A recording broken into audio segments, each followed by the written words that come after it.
Mr. Trinidad, tell me what scene you on. Do you just like political confusion? You criticizing the way you live, yet you can't produce an alternative. You say you against the power structure, you ain't like the opposition either. But take care, you jump out the hot water and end up in the center of the fire. Because you refuse to vote in election, but then you want revolution. You're strongly against communism. You walk out on colonialism. You say if William had to go, but who to replace him? You ain't know. So to make a long story short from in front, Trinidadians they really know what they want.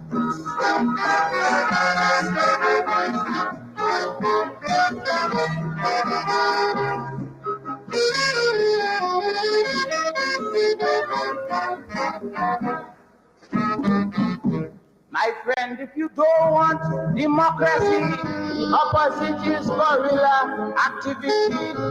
If you don't want democratic improvement, you have to want a revolutionist government. And yet when Guy Harewood went in the hills with Jennifer Jones, you let him. You come like the ass in the lion's skin. Because you say Robinson is a traitor. You say what's than that about Ranger? You say Kamal seeking the enemies. You are ODAC, neither DLP, and you say TNM is only Ratchet B. Well, you tying up yourself. I gonna tell you why, my guy.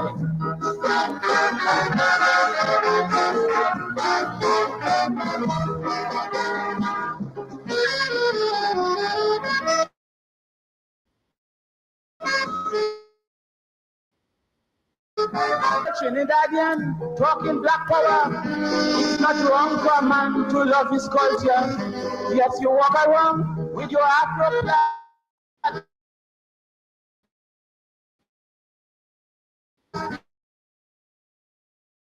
But although they're rapping for eating roti like if you're born in India, so who you go blame when you make your book and end up like a cat on a hot. You smile when they bring to the bed. William say he want to retire. You beg him to stay a little longer. You reject call for prime minister, like your sense of reasoning goes and comes. It won't surprise me if you call back Albert Guns.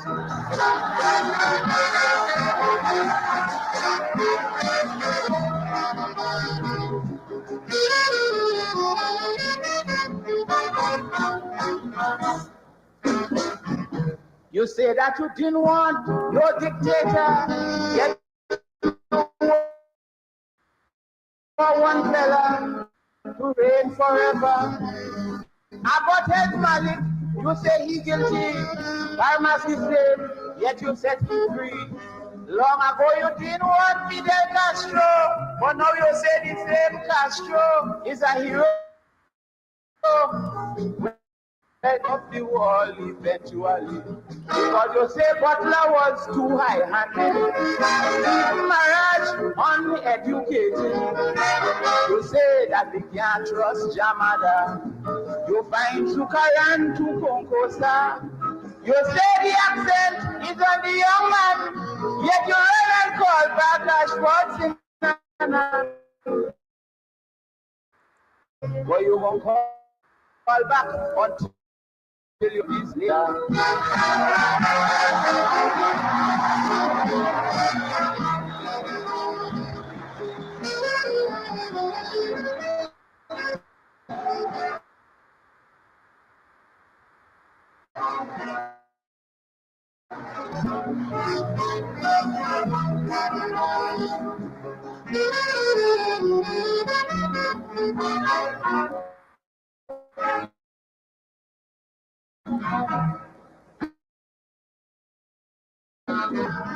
That is why they formed the Mahasabha. They're conservative, only talking race. Yet you see so much Douglas all around the place. How come them and Nakuni is such good friend? You're making your own self a package show. You might end up just like Rumpelstiltskin. You call back Solomon Abajon, spending your money in London. You say the country's A-strength fighter is a regular ganja smoker. You call your picture a seditious traitor. Now that same traitor are you union leader. It won't surprise me if you move Malik from that room. Home appears too much.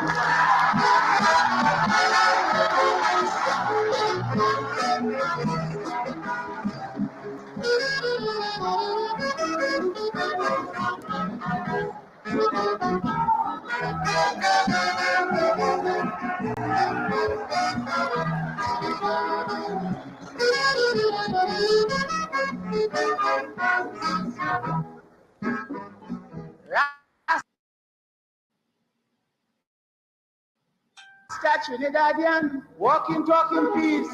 Yes, he always in trouble with the police. Saying peace and love, right on, brother man. Yet if you watch him hard, you want to break your hand. But then, how come them and Black Pudding is such good friends? They're making their own self-package show. You might end up just like Rumpelstiltskin. But that's us. And then when Marie gone down Walker, they run and they call the same Kara. You say Mahathir too quiet and soft, and Victor Campbell is a big show. You were what Eric Kamal called neither part. If it's a bad you want well call Doctor.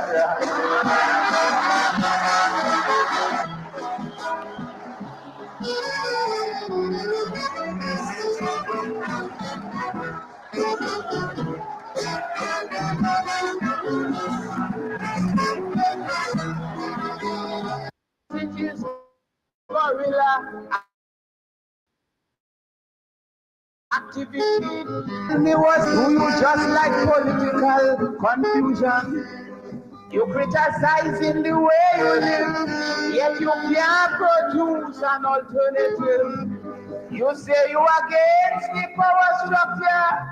You ain't like the opposition either. But take care you jump out the center the fire. Because you refuse to vote in election. But then you want revolution. You're strongly against communism. You walk out on colonialism. You say William had to go. But who do we replace him? You end up.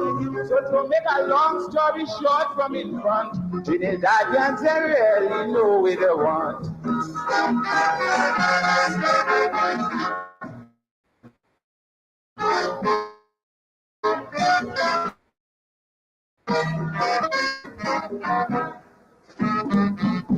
My friend, if you don't want democracy, opposite is guerrilla activity. If you don't want democratic improvement, you have to want a revolutionist. government. And Yearwood went in the hills with Jennifer Jones. You let them get killed. All you're doing is winning and skyrocketing.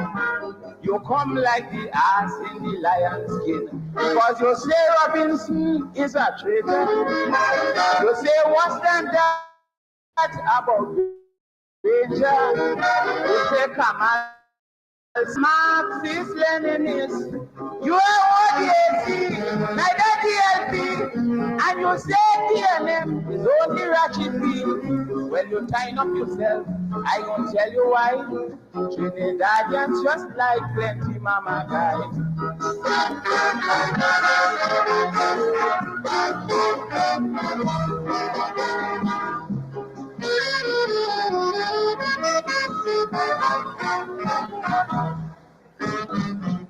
Afro Trinidadian talking black power. It's not wrong for a man to love his culture.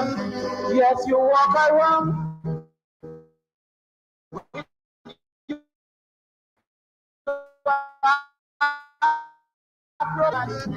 But although Africa, you eating roti like if you're born in India. So who you go blame when you make your food?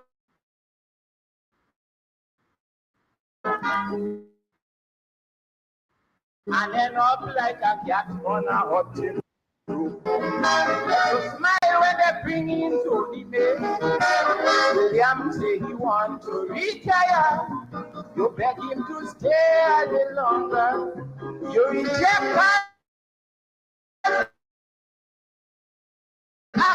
for private sense of reasoning goes and comes. It won't surprise me if you call back Albert Guns.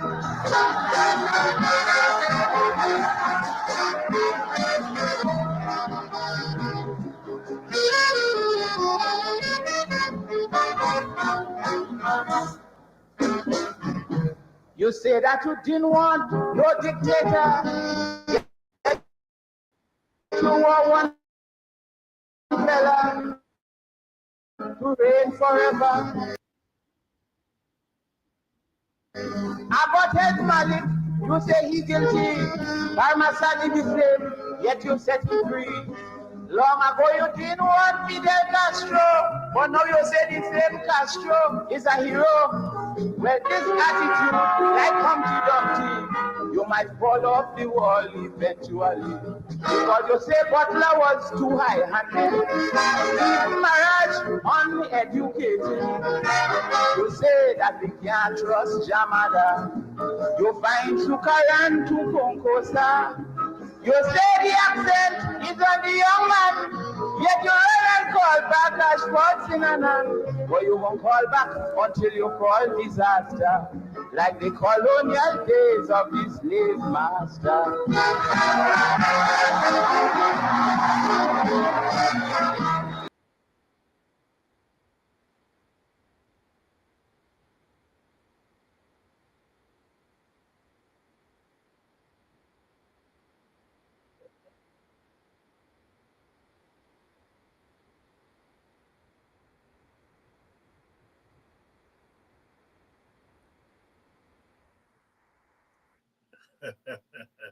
the maestro,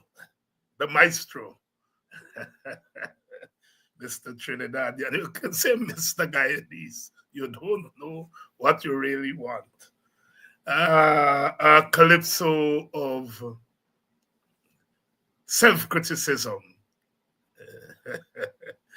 You know, the contradictions in our society, the contradictions, the complexity, some scholars would say. Some will say the contradiction. I grew up hearing old people, they say, nigger too contrary. That's a contradiction. Contrary, you contrary. Oh boy. That's why I love being Guyanese and love being West Indian, love being black. When you bring all those identities together and you put them you put them in a mix. Oh, uh, it's quite a society. And our artists, our scholars, they dig deep into our society and sometimes holds up that society in front of us and we don't recognize it. Always our society is grappling with phenomena, grappling with phenomenon. And sometimes as we grapple, we get ourselves in a tangle and we can't understand it. Maestro, oh Lord,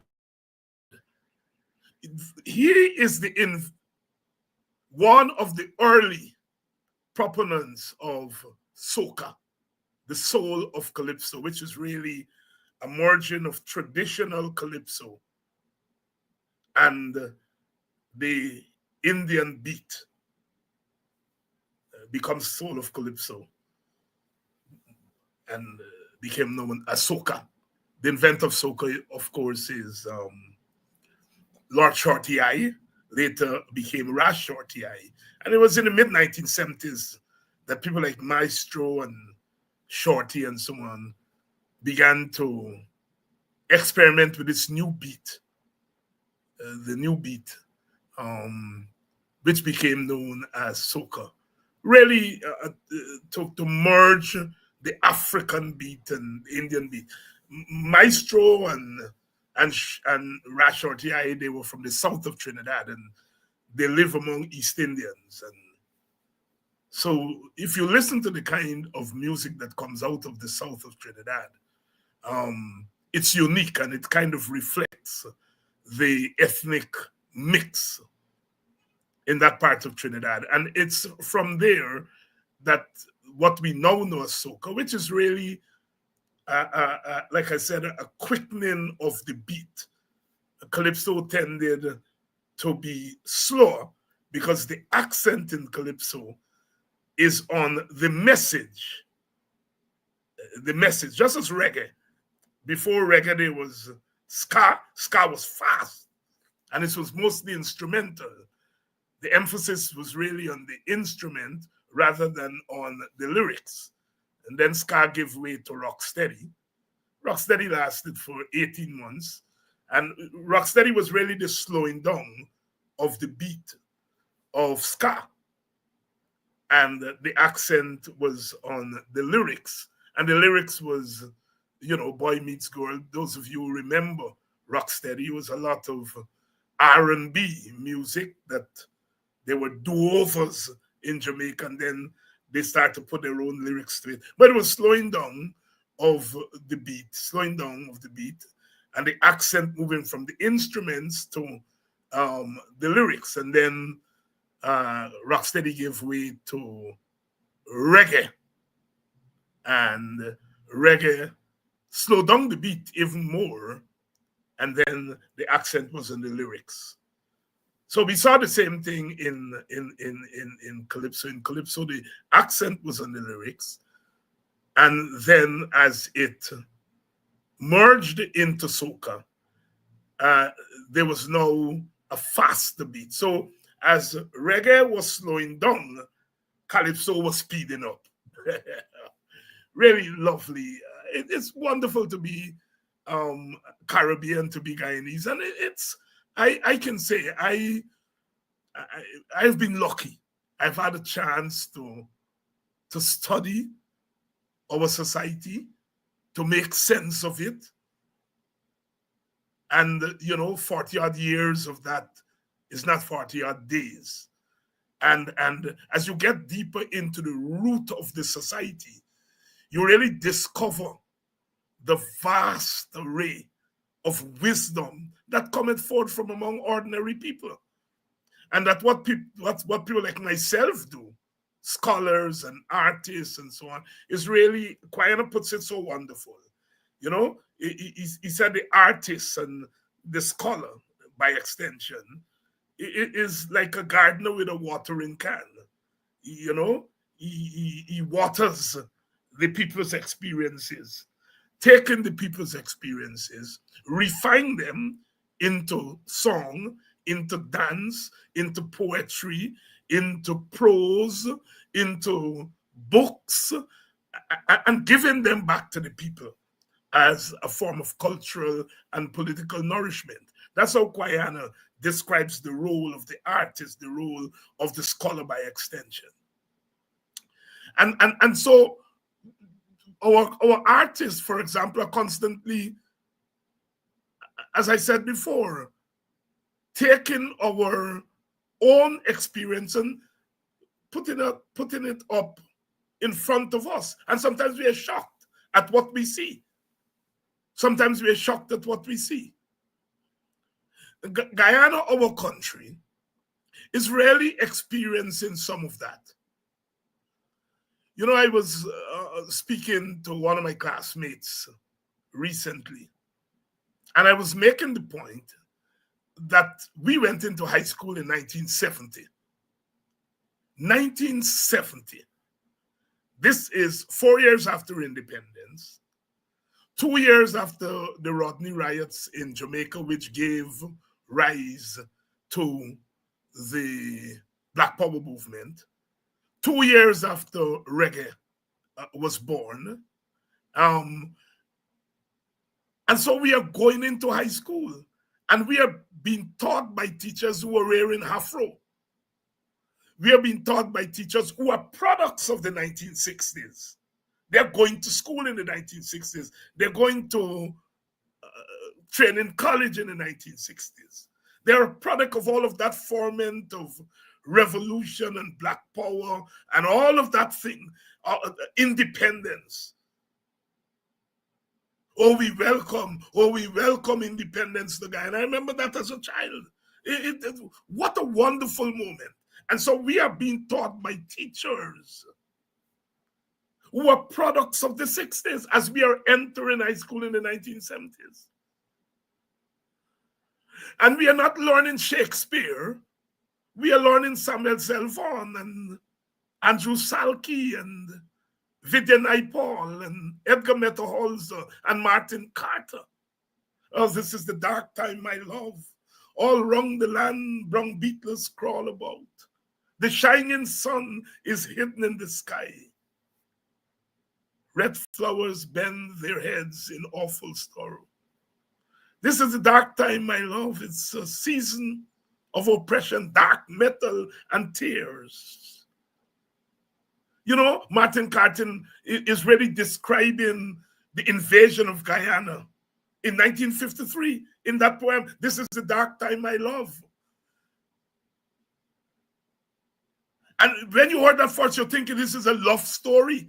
And then your teachers are beginning to say, when he talks about brown beetles, he's talking about his soldiers in their brown uniform. And you say, what? The creative intellect of our people? Red flowers bend their heads in awful sorrow, describing Guyanese people as the red flowers bend their heads in awful sorrow. This is the dark time. And so we are entering high school in that ferment, and they're teaching us in our own language, our own writers, our own teachers coming to school in the Afro.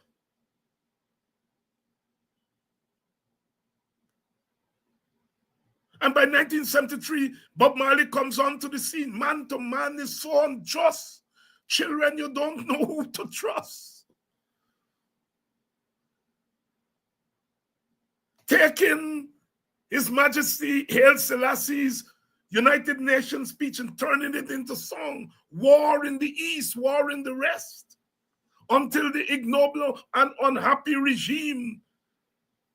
So in school and out of school through the arts, you are learning about yourself and you are learning about the world. You are learning about what you gave the world and what the world did to you. It was a wonderful time to be in school, and some of you are products of that. Nobody had to give us consciousness. The consciousness was there. If consciousness means an understanding of your own self and your place in the world, both as individual and as groups.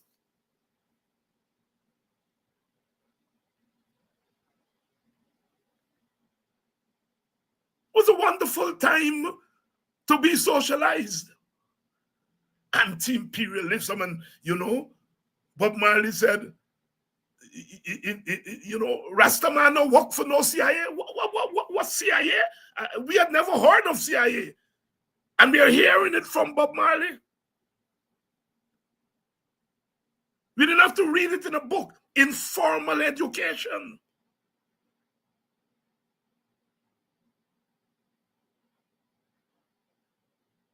Indira Gandhi and Nyerere and Kaunda, they're visiting Guyana, school children. You're going out there. These are great leaders, Indian leaders, African leaders, Asian leaders, West Indian leaders.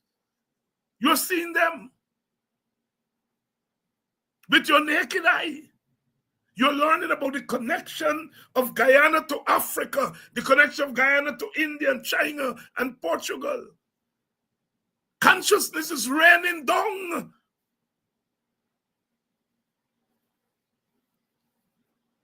That is what produced people like me. We are learning about the complexity, what Maestro is talking about in that Calypso. Indians preaching and they're forming the Mahasabha, but they're coming into black villages and by the black pudding, wipe them out clean and go back into the Indian villages. And black people talking about black power, but they're eating roti like they're born in India, according to Maestro.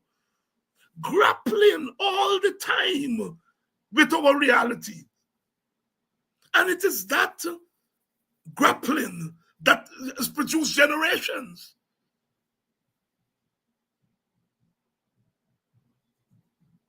The complexity of our society.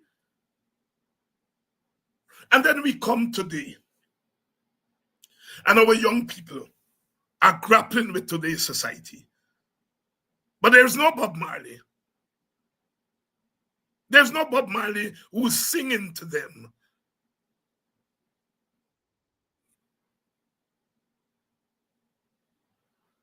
There's no Bob Marley who's telling them it takes a revolution to make a solution.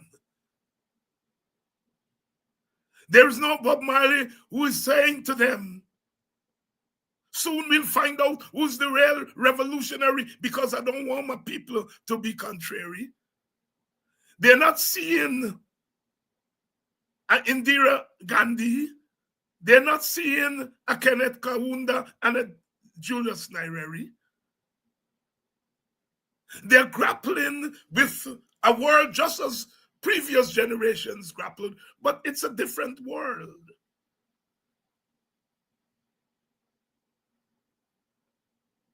Their teachers are not wearing afro anymore. Their teachers are wearing braids. But they don't understand the relevance and the importance of those braids because the consciousness is not coming down. And so they're there grappling with this world, grappling with our country. And there are false prophets who are misleading them, and they become, unfortunately, they become victims. You know, over the weekend, I gave an interview to a media outfit. They operate mostly on social media, Guyana Standard. I know the young people who have put that together. They worked in other media, but they now have their own outfit and they've come on the scene in the last year. So I know them. I follow their work. And one of them had asked me for an interview about 3 months ago, 2 months ago, and it never occurred. And I agreed to do the interview on Sunday, to tape the interview on Sunday. And I've been following their work and following the young people in the media. And I think they're doing some good work. But if I have a criticism of some of the younger, let me preface.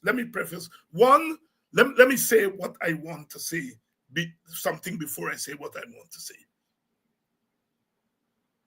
About 2 years ago, 3 years ago, I was having a conversation with a journalist. And she was telling me about Reuters. She said, look, I read Reuters story. I read on the role of the journalist, and I was taken aback because I hadn't heard a young person call that outfit Reuters for a long time. My generation, knows about Reuters. And I remember being very, very taken aback because I said, well, this journalist is really reaching beyond the obvious in order to prepare ourselves for what is a challenging profession.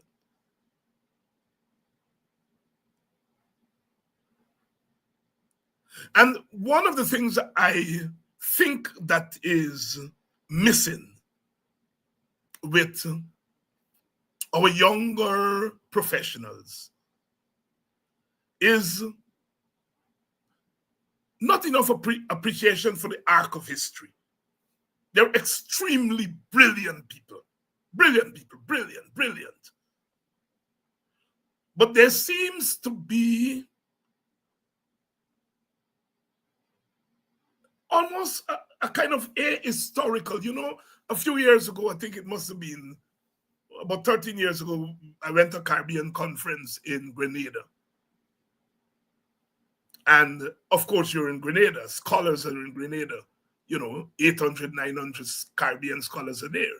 And so the Grenada Revolution dominated the conference.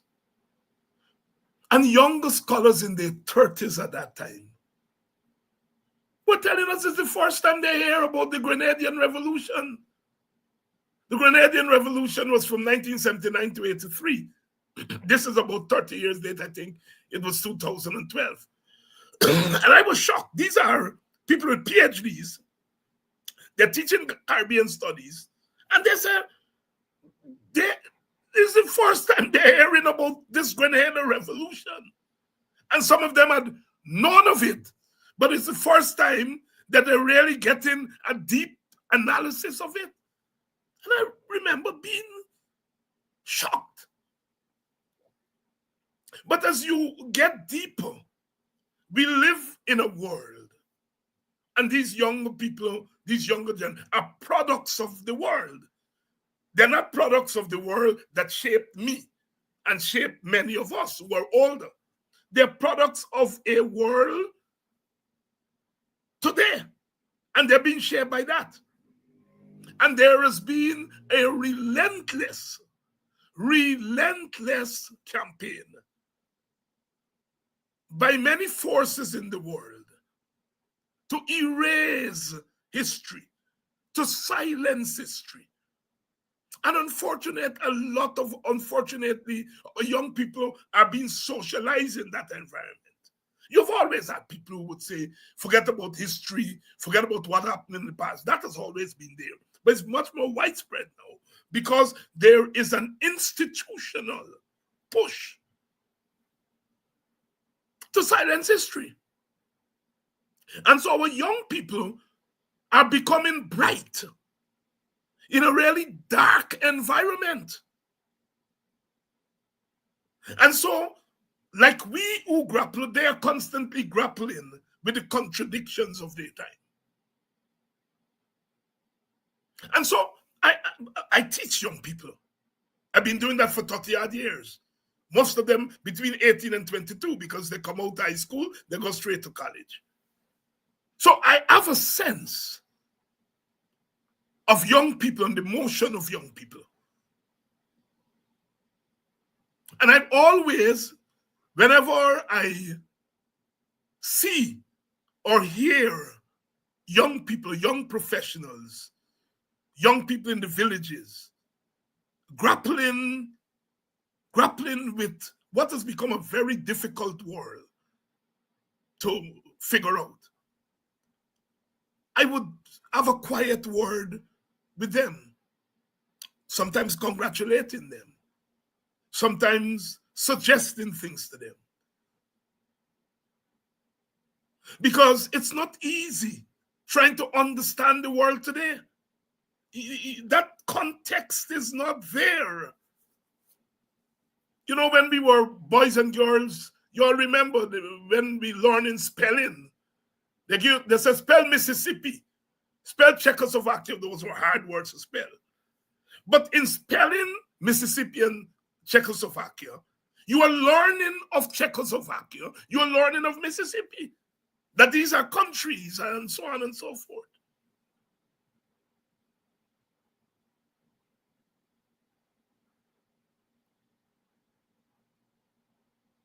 And so I'm aware of that deficiency in our society, which then affects our young people negative ways. Now, the PPP government, for the last 33 years, they have governed Guyana for most of those 33 years. They have introduced a kind of individualism in the society. There's no national service anymore, where people go and work together and study together. They're no longer the clubs. When I was a boy, I belonged to about 8, 9 clubs in Buxton, in a little village. And I'm sure most of you can remember that. Sports club, debating club, drama club, this club, church club. They're not those things. No. Our young people are really being socialized in a different environment. And I watch the struggle. Sometimes I'm disappointed. Other times I'm encouraged. And whether they're young media people, young professors, young artists, all of them are grappling. The young housewife, the young vendor, all of them are trying to make sense. Some of them, as they work, they try to make sense.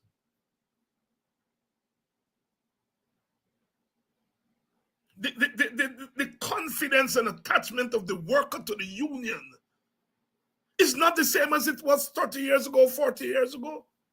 The PPP has introduced a kind of individualism, and in fairness to the PPP, that individualism is not a Guyanese thing. It's not the PPP invented.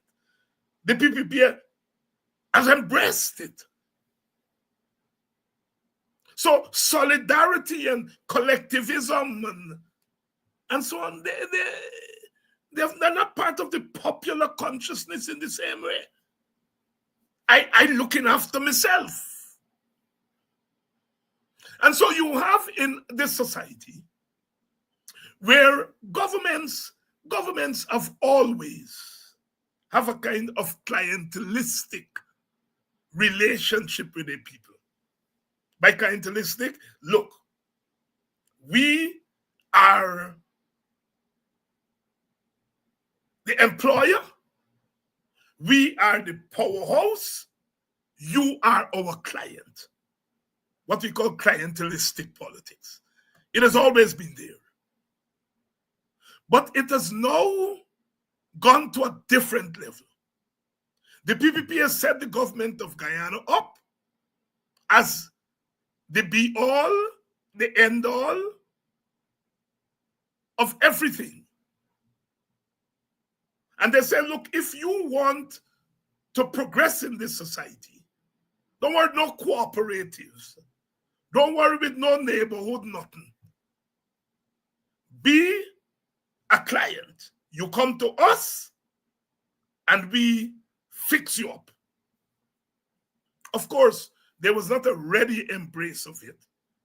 But the PPP kept getting back into power, and even when they're out of power, they were out of power for that 5 years, those 5 years, you know, the philosophy was still there.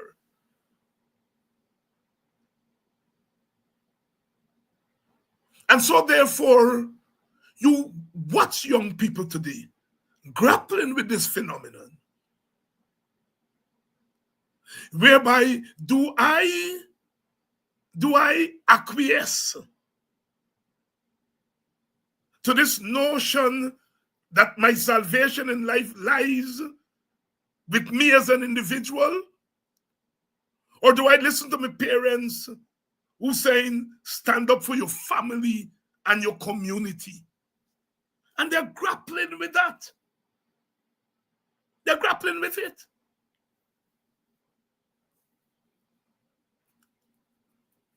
And when you look around and you notice there's no big fundamental change in the society, you say, well, if I can't be them, I join them.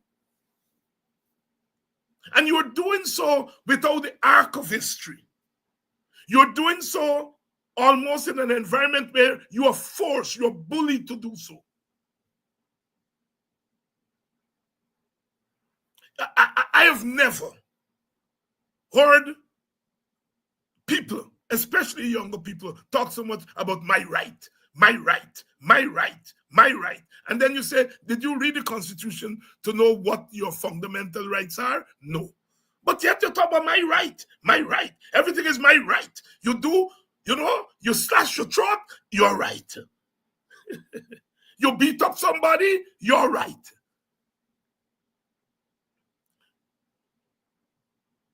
But it is the environment in which they're socialized. And some big people have gone into it too. Because the society has brought us to this point. And some of us are saying, no, we are never going to move forward as a society if all we think about is our individual needs and not the larger needs of the society. I mean, half of this society have no interest in going and joining the army or the police. No, absolutely no interest. The same ethnicity that was there 50 years ago is the same ethnicity today that dominates. There's no desire to go serve my country. Who takes care of our bodies? We sing, not a blade of grass. But we ain't going, we're not volunteering for the army. But yet we're singing lustily, not a blade of grass, not one chorus. The individual thing. I don't care. I get stopped on the road for crazy driving. I pay a small piece. Yeah, you, yeah, me. That's where our society is. And so it dawned on me recently that my description of a group of individuals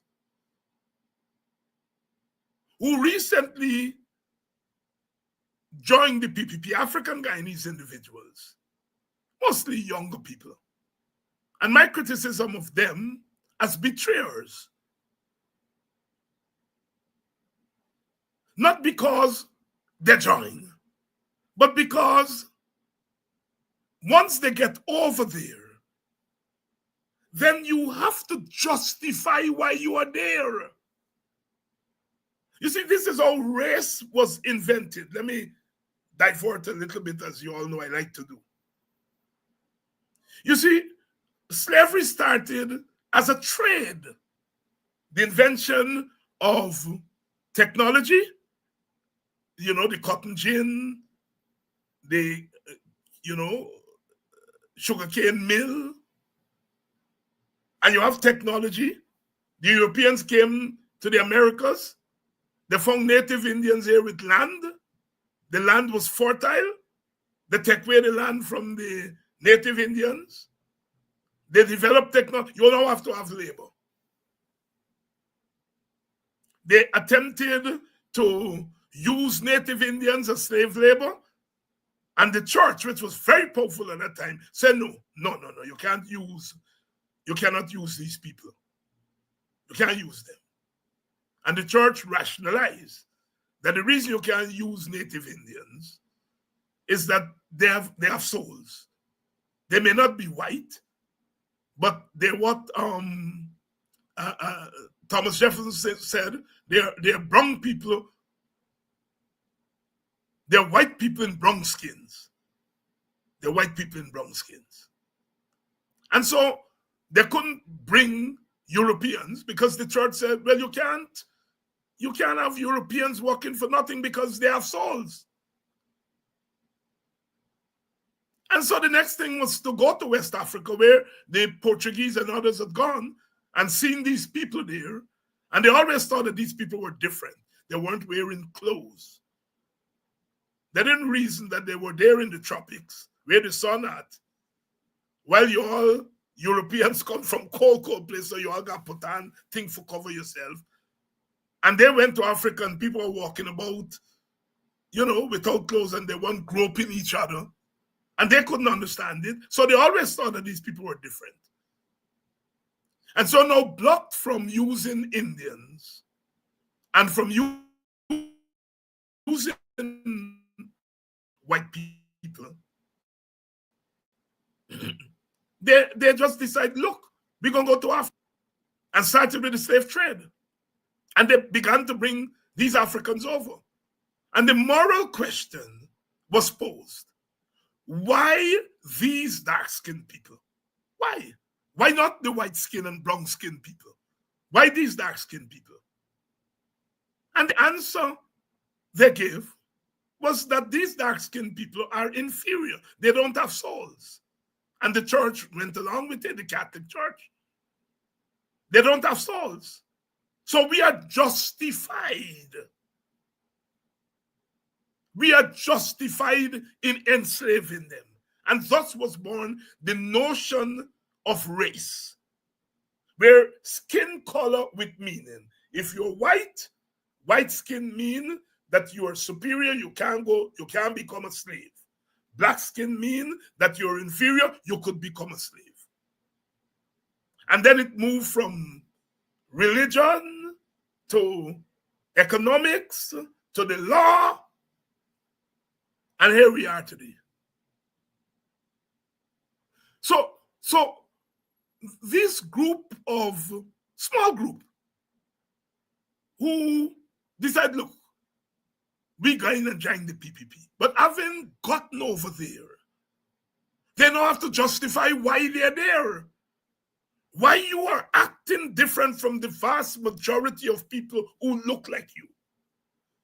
Well, those people over there who look like me, they're stupid.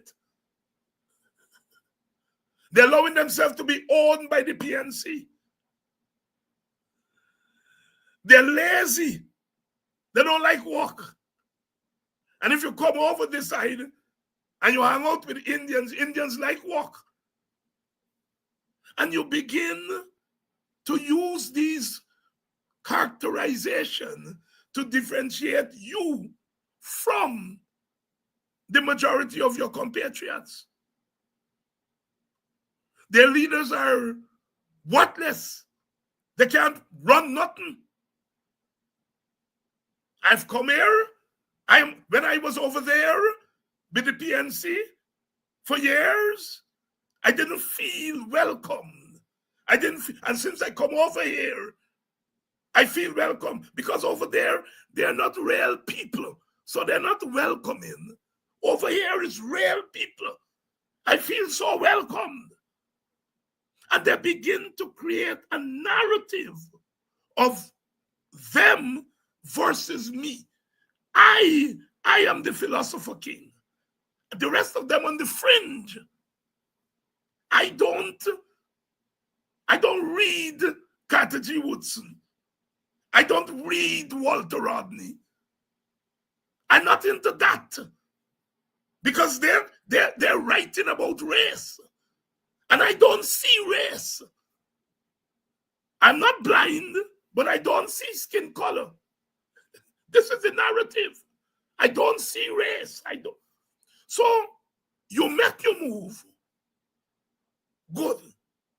But having made your move, you now have to justify why you made that move. And you create this new narrative of where you come from. And I saw that phenomenon.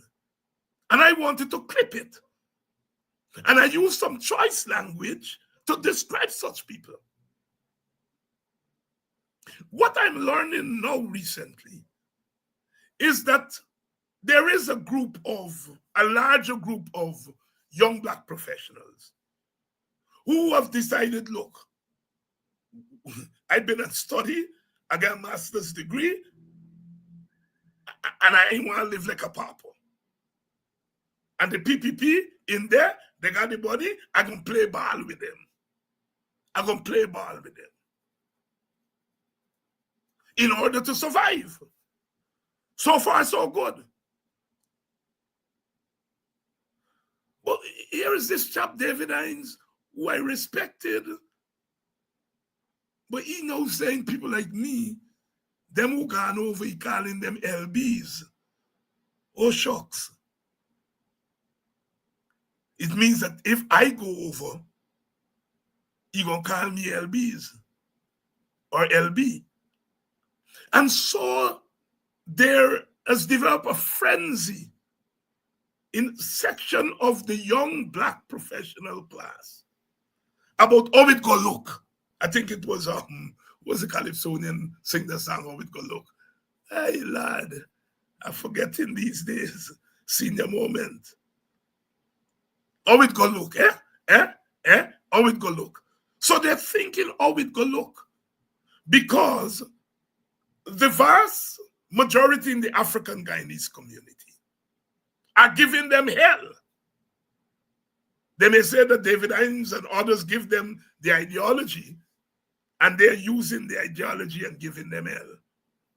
And so they develop an almost fear among this section. Oh boy, I going over there in order to eat the bread. But these people now cussing me. And so they became a preoccupation. There has become a preoccupation with this term lick bottom. It's not even a Guyanese term. It's a Trinidadian term. Because I made my comments after playing that calypso by Crow Crow. In Guyana, we don't say lick bottom, we say ass lickers. In some places, they say boot lickers. In America, they say kiss the ring or brown nose. But there now, as there was a fear among this section that, boy, if I go over there, I'm going to be called a house slave, I'm going to be called a lick bottom, I'm going to be called this, I'm going to be called that. So I was well aware that I was going on this program and that I sense that the young people there felt that my characterization of the couple as lick bottoms, maybe I am talking to a critical mass of young people. Because all of a sudden, my criticism of 6 to a dozen people became criticism of the race. And I don't think these young people are stupid. They know 6 or 12 people and represent the race. But I think it's a way of saying, look, I want to remain Black, but I got to play ball over there. And what's wrong with that? And so I went in the interview with that sense, I wanted to be respectful to the young people, and I went into the interview. And of course, the questioning was exactly that. This language, not the thoughts, not the thoughts, the language. Your language, Dr. Hines. I think these young professionals know better. But they're grappling with the world. They're grappling with the Guyana. And in the grappling, things are not easy.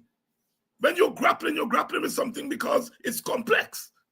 If a thing is easy, you're not grappling with it. And so I went to the interview. And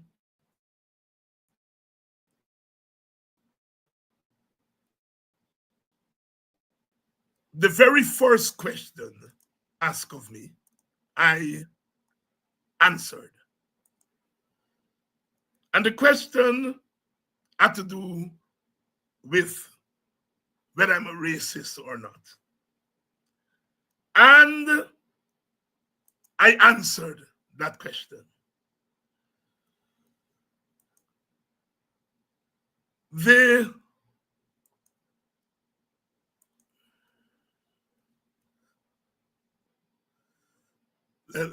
Let me see here. There you go. I answered that question. And the question, like I said, was, are you a racist, Dr. Hines? There we go. Here it is. Here is what I'm looking for.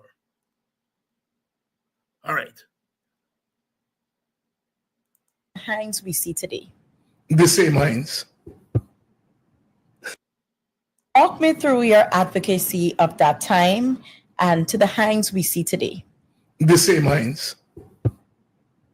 I come from a political tendency that is against discrimination, whether it comes from African governments or Indian governments or white governments. Back in the 1970s as a boy, when I got into politics, East Indians in this country said they were oppressed by a black government. And I gave them my solidarity. I went to prison fighting against a black government, a government that looked like this. Spent 3 years in jail as a young man. And governments changed. The PPP came into power and they began to practice the same kind of discrimination and the same principle I held back then, the same principle I said, you are wrong. You are now discriminating against the other group and you are wrong. And in 2015, a black government came back to power. And I happened to have been part of that government at some level. But when that government was wrong, I said, you're wrong. And they fired me as an employee in the Ministry of National Cohesion. I also wrote a column for the Guyana Chronicle, the state newspaper, and I wrote editorials for that paper, and they fired me. And they said, because I should not be criticizing a government that I'm part of. And I reject that. Any government that discriminates against people.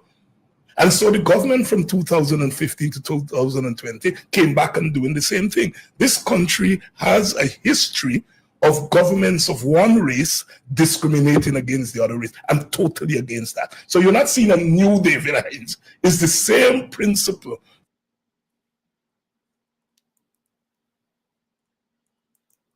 Okay, so I gave that as my first answer. One would think that here you're now learning for the first time that this man that you think is a racist has been fighting racism not only on behalf of Africans, but on behalf of Indian people too. In fact, I started my politics in the Indian fight against Burnham and the PNC. And I that's where I started my politics. I was jailed for that. I risked and lost my liberty for 3 years fighting for East Indians, among others. But, fighting against the black government.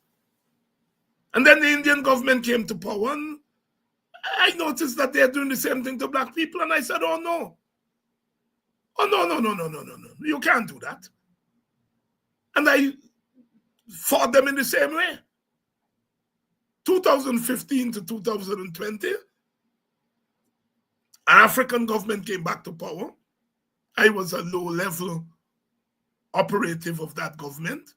I was employed in the Ministry of Social Cohesion, and I criticized some of the actions of that government. And I was fired summarily, without even a letter of dismissal. I never got a letter of dismissal. They just bust me off. This is a black government that I am critical of. I was writing a column, a weekly column in the Chronicle, and I was doing editorials sometimes 3, 4, 5 days a week. I would write my column, and I may be critical sometimes, but on the very day I have a column that is critical, I am writing an editorial in praise of the government.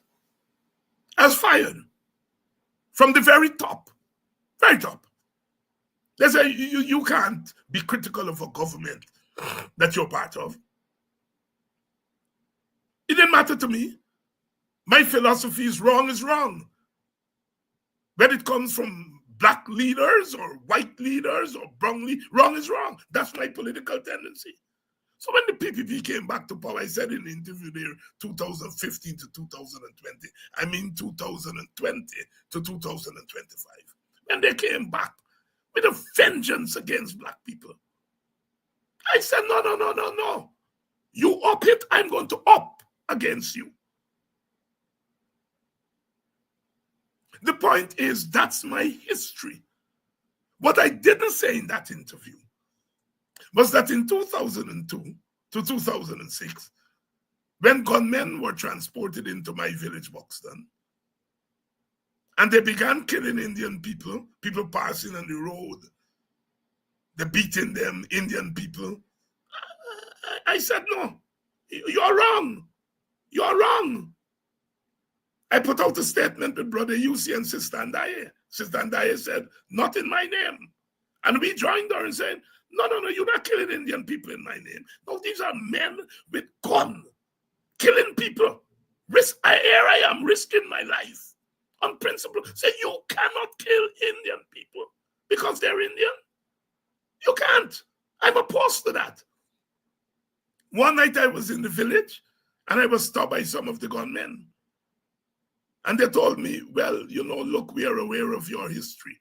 And we are being told that you are against us and you're for Indian people.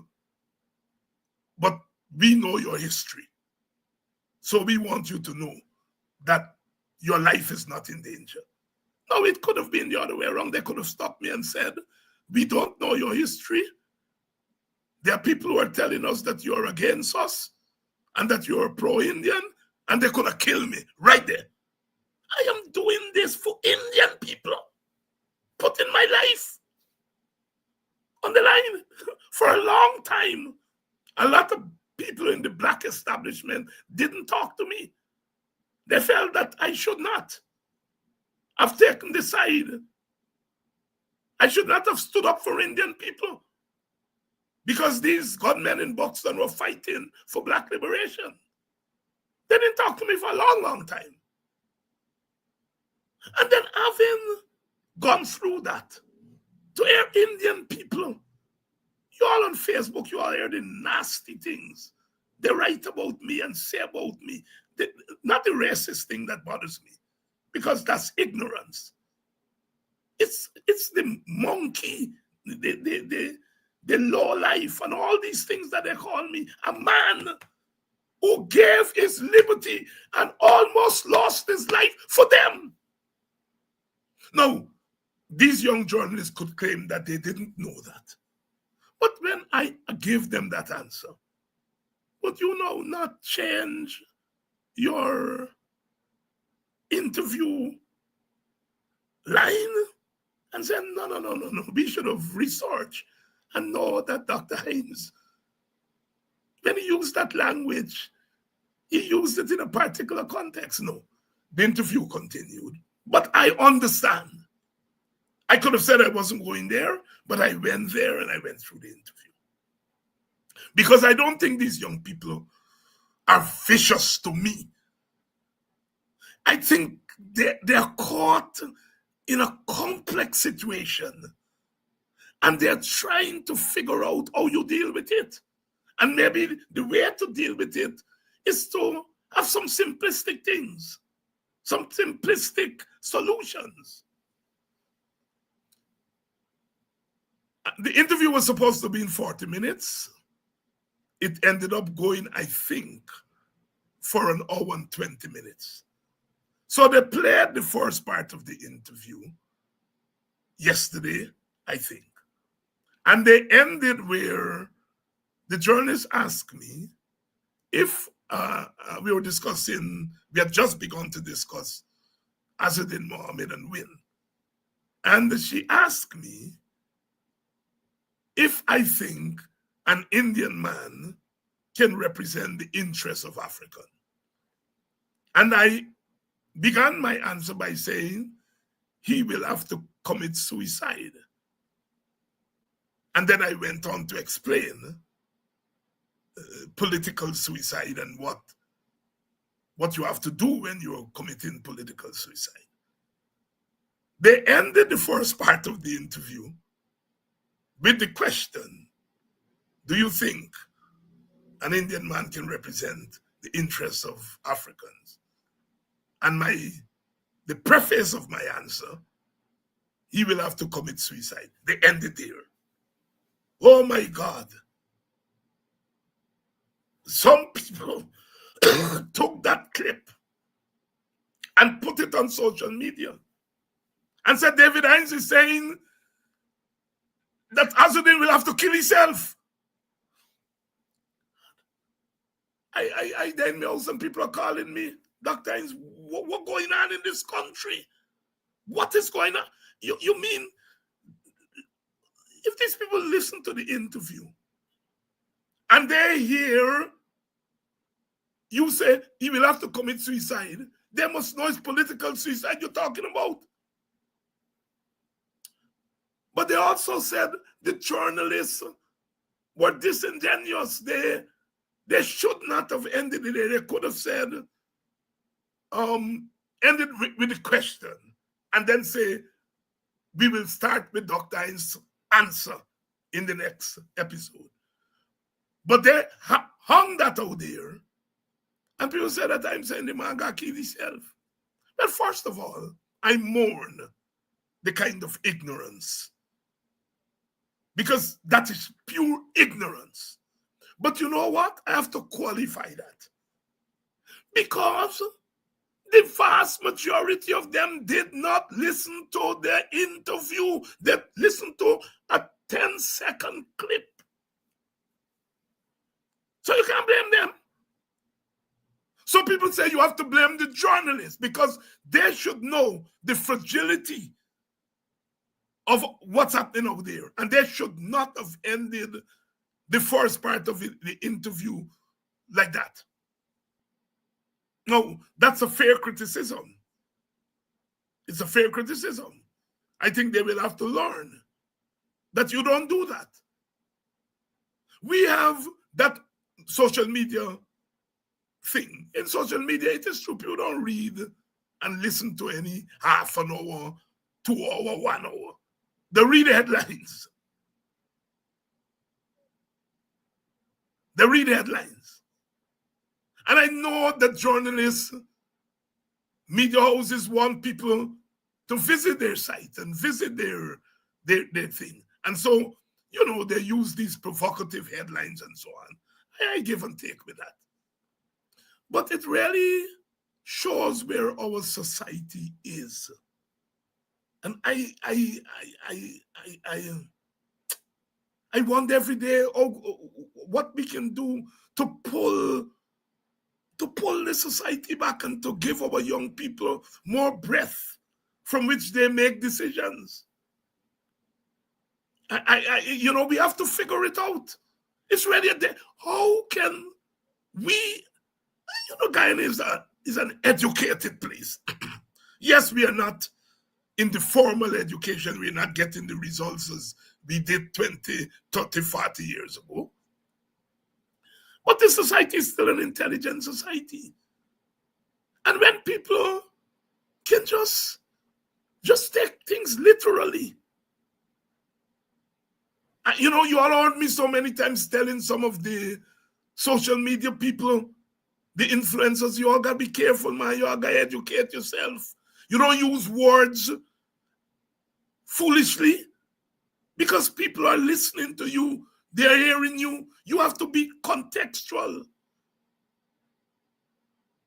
But here is the positive that has come out of that.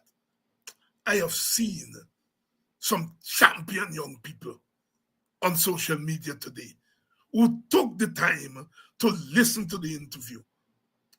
Ronald Daniels, young lawyer, he led the way.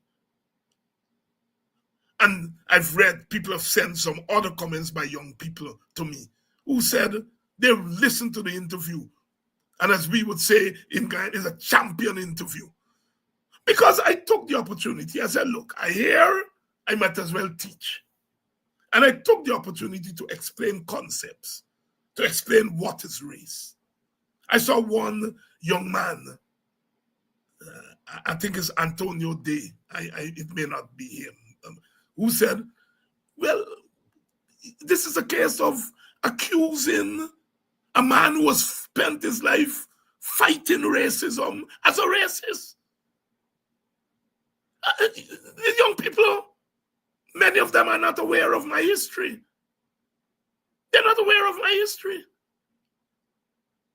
I walk this community that I live now, Buxton. I get to spend more time here now. And I walk this thing. And young people are telling me, Dr. Hines, my mother said, you and your brother George and brother UC, teach them for free at lesson. They would come up to me, you know, and say, you teach me at lesson. You used to beat. You could have get past my brother George or brother UC.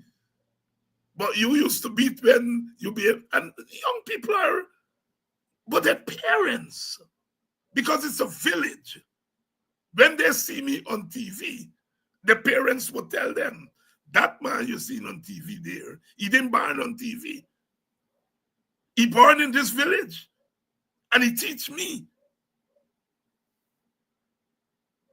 And they still see me here doing emancipation thing every year and so on. So in the village, it's different.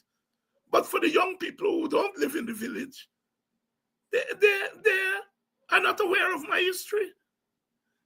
They're not aware of a lot of history. And in many regards, we have to blame ourselves as a collective. We can say that, well, the young people are not interested in history. It's not true. It's not true. We have to do more of what I try to do here every night.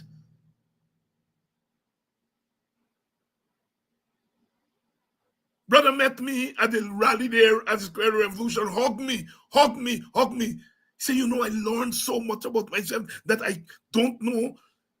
Yeah, I never know that Guyana could have become Israel. And he kept rocking me. And he said, you know, so many things. We have to teach. Like I said, my generation, they didn't have to do too much teaching because the thing was there in your face, in the music, in the dance. Your teachers just wearing the afro and so on. But it's changing times. And we have to give these young people some context. Young Indian journalists say he never heard the term Nimakaran, but he heard Ligbati. He heard Ligbamsi, but he never heard Nimakaran. And Nimakaran is used every day in the Indian community. It's either that journalist is not grounded in the Indian community or he just chooses not to hear it.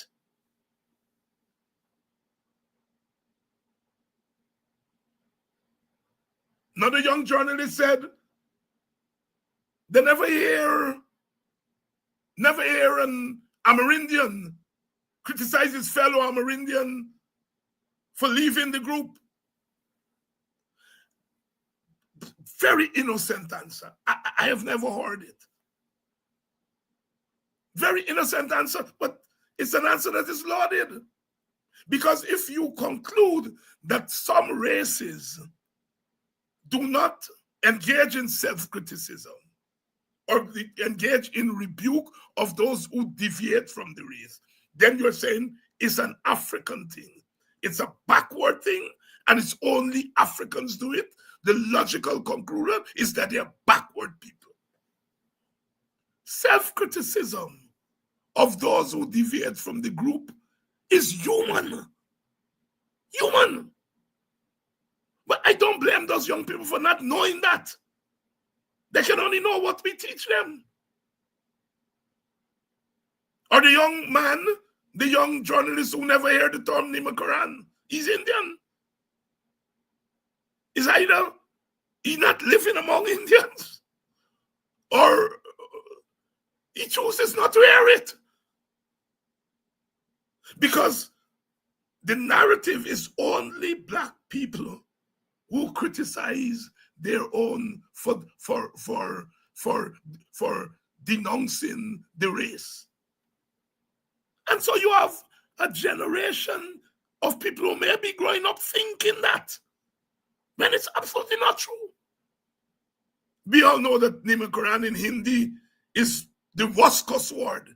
It's a cuss word. It's a cuss word. But you ask those same young people say they don't know Nimakaran. They will tell you they know about house slaves. They know about slave catcher. They know about lick bottom. But they don't know about Nimakaran. And as far as Amerindians are concerned, Amerindians don't do that.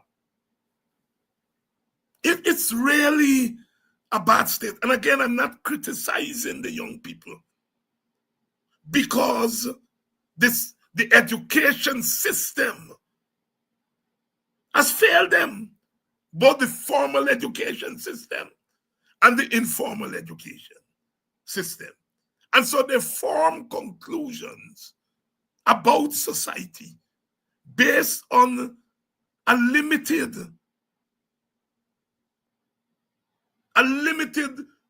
worldview. And by worldview, I mean the larger view of life, of society. And these are brighter than me, brighter than us. And these are people who are opinion formers, opinion shapers. But there are these large gaps, and they arrive at conclusions. We have a lot of work to do. A lot of work to do. Because I'm getting afraid of what this society could turn out to be. The gaps, the knowledge gap. I was glad that one of the journalists who interviewed me said she'd written Carter G. Woodson's The Miseducation of the Negro, which was a very trenchant self-criticism of Africans. But in the interview, she said, but he didn't say it like that. And I had to go at pains to say, you are more interested in how I say it rather than what I say. You know, it's a struggle. It's a struggle. And I'm giving those examples not because I want to be critical. I love those young people. I love them. But our society has done them a great disservice. It has not made it easy for them to learn about themselves. It's almost as if they have to run away from their own identity because the society persecutes and prosecutes them.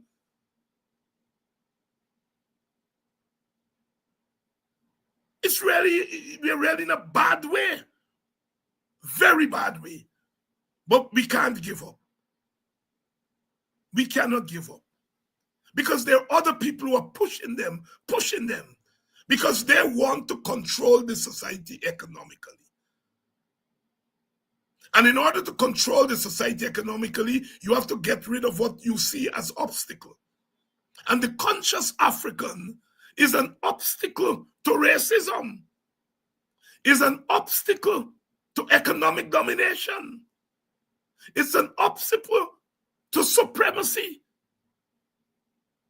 And so there is this formal and informal drive to strip the African youth of any connection to his or her identity and history. On the slave plantation, they did that.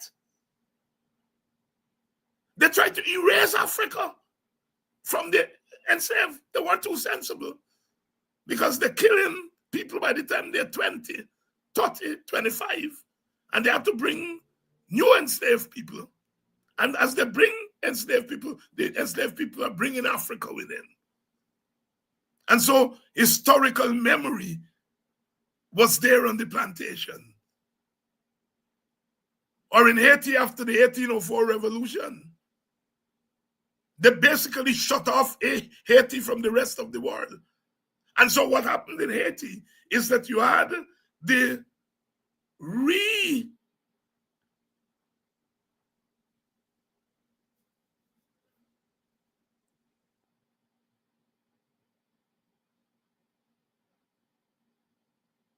when you shut people off, they reproduce themselves. And so in Haiti, they will reproduce in Africa. By the time they open up Haiti to the rest of the world, Haiti was the authentic Africa. Even Africa itself wasn't reproducing Africa in the way Haiti did. And so historical memory. But these here have cut our young people off from even their recent history. That is why people like myself become enemies. Because we are trying to reconnect young Africans to their history.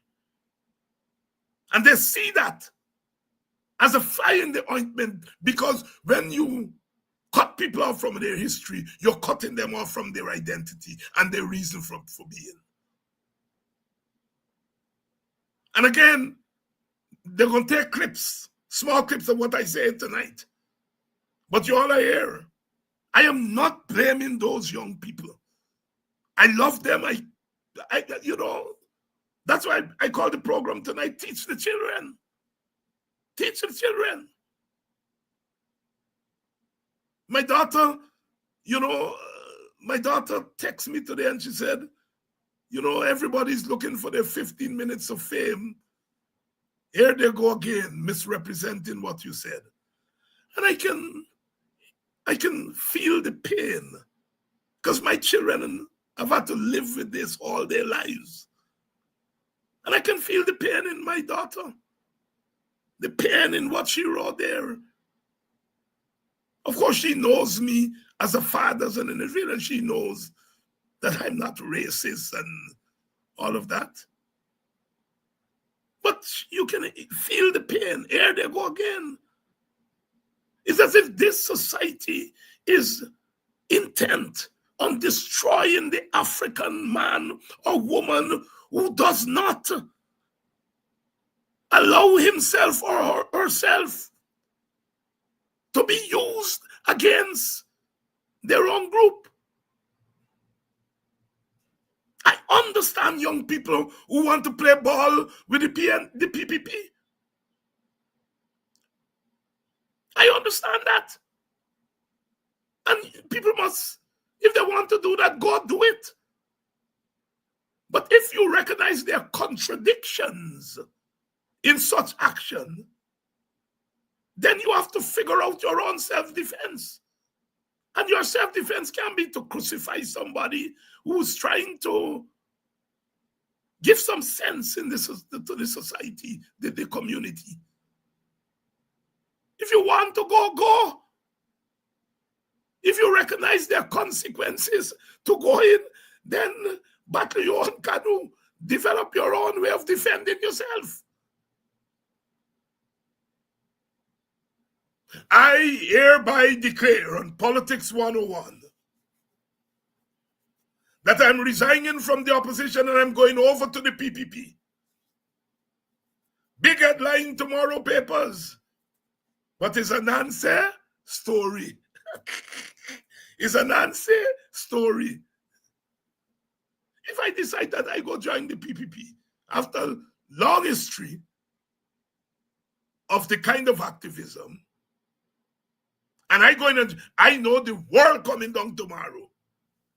I know that. I may say, well, David Hines, you broke. Go and see if they're going to give you 100 million.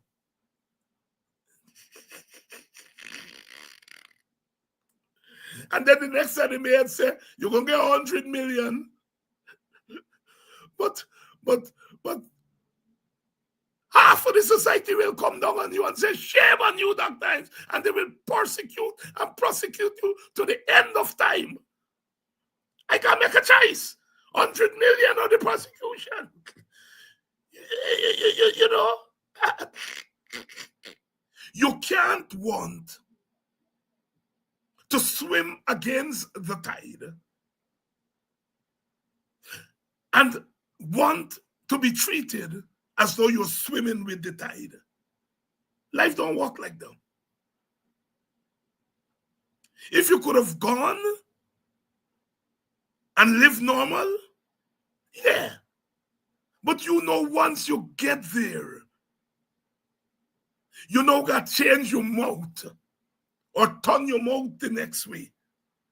That is what we're calling the LB, the lake bottom. That's what. It's not you going.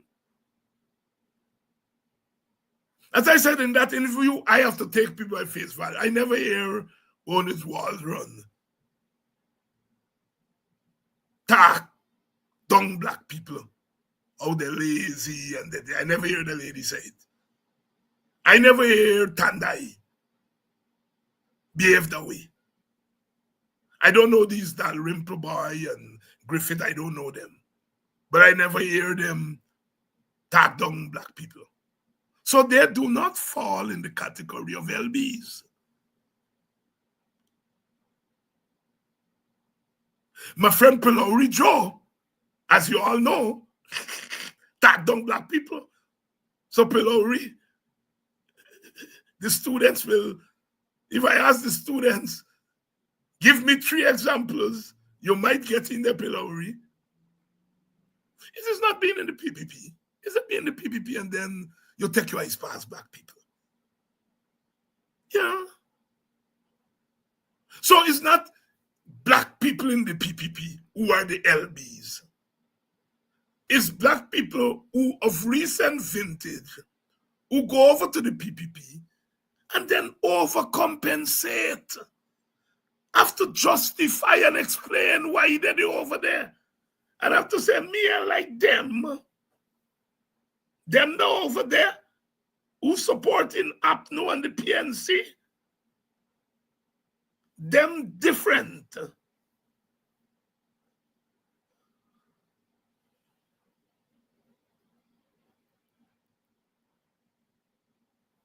We have a lot of work to do.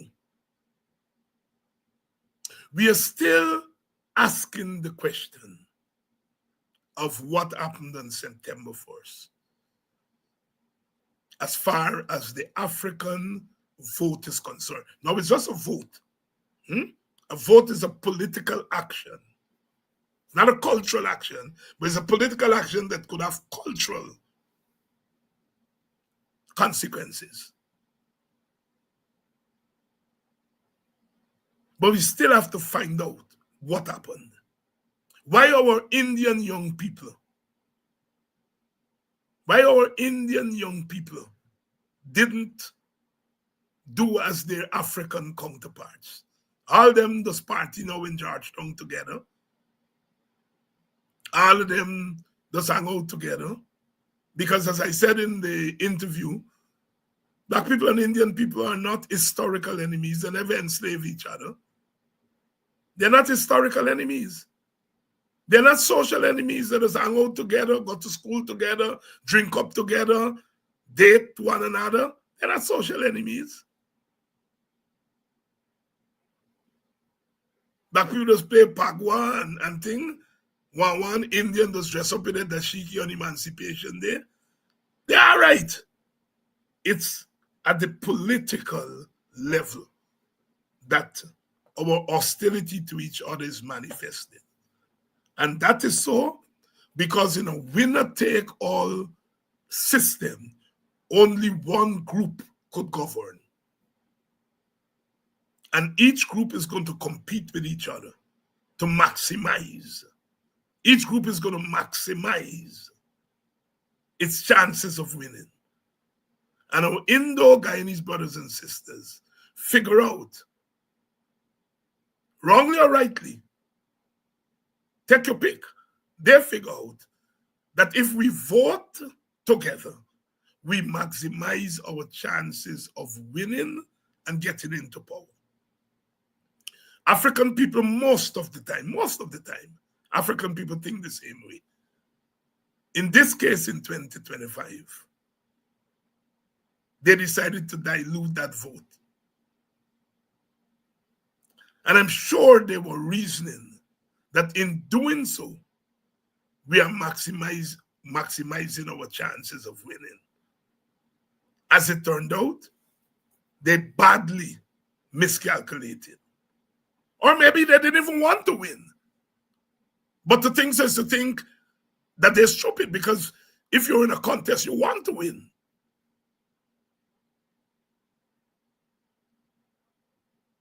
We have to figure out that puzzle. It's a puzzle. It's a puzzle. We have to figure it out. I think, and I can say it now, I've been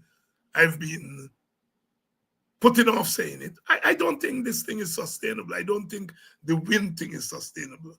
History has shown that in these types of societies, those things come, they peak very quickly, and then they subside.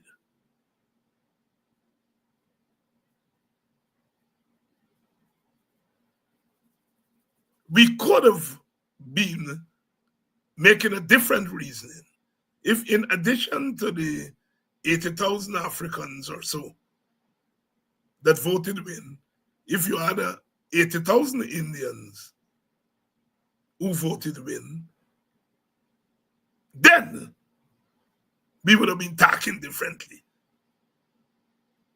Then it would no longer be a puzzle. It would be clear.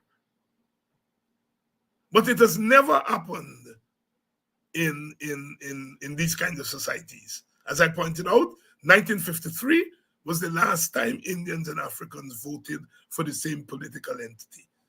And within 133 days, that government was kicked out of power. Within the next year, the thing split up to what we now know as PPP and PNC. Here we go.